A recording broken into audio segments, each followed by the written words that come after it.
Salut à tous, le journal du foot de ce samedi 6 février. Qui dit vrai, de nombreuses rumeurs circulent autour de la vente potentielle de l'Olympique de Marseille à un fonds d'investissement saoudien via Kingdom Holding Company. Certaines sources affirment que les discussions entre Frank McCourt et le prince Al-Walid Ben Talal seraient en passe d'aboutir. Il faut rester prudent dans la mesure où les rumeurs sur la potentielle vente du club sont nombreuses depuis de longs mois. L'an dernier, l'homme d'affaires Mohamed Ayechi Ajroudi avait tenté de racheter l'OM avec Mourad Boudjelal dans son projet, mais l'opération n'avait pas abouti. Une chose est sûre, Frank McCourt persiste et signe. L'Américain a publié un communiqué pour démentir formellement toute intention de vendre le club.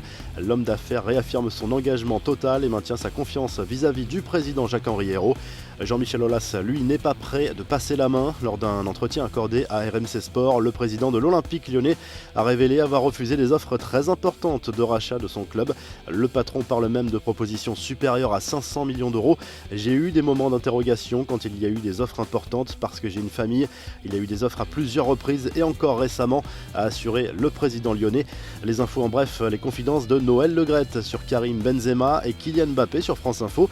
Le président de la Fédération française de football, candidat à sa propre réélection, a fait comprendre que l'attaquant merengue n'avait aucune chance de disputer les prochains Jeux Olympiques avec l'équipe de France. Kylian Mbappé ne devrait pas non plus faire partie de l'aventure. J-1 avant le Classico OM-PSG. Une semaine après les incidents à la commanderie, la préfecture de police des Bouches-du-Rhône a prévu un dispositif de sécurité XXL.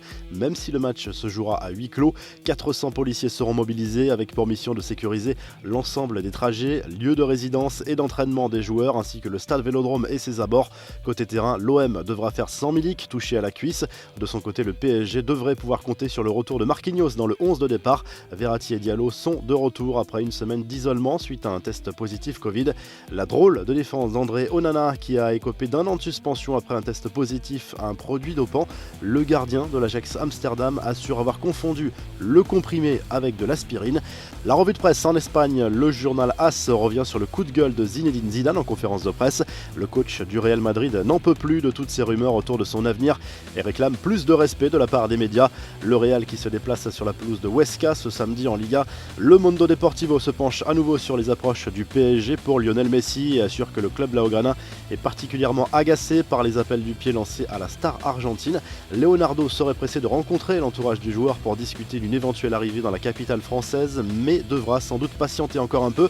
Le journal catalan évoque également la rechute d'Ansu Fati qui n'est pas prêt de retrouver les terrains.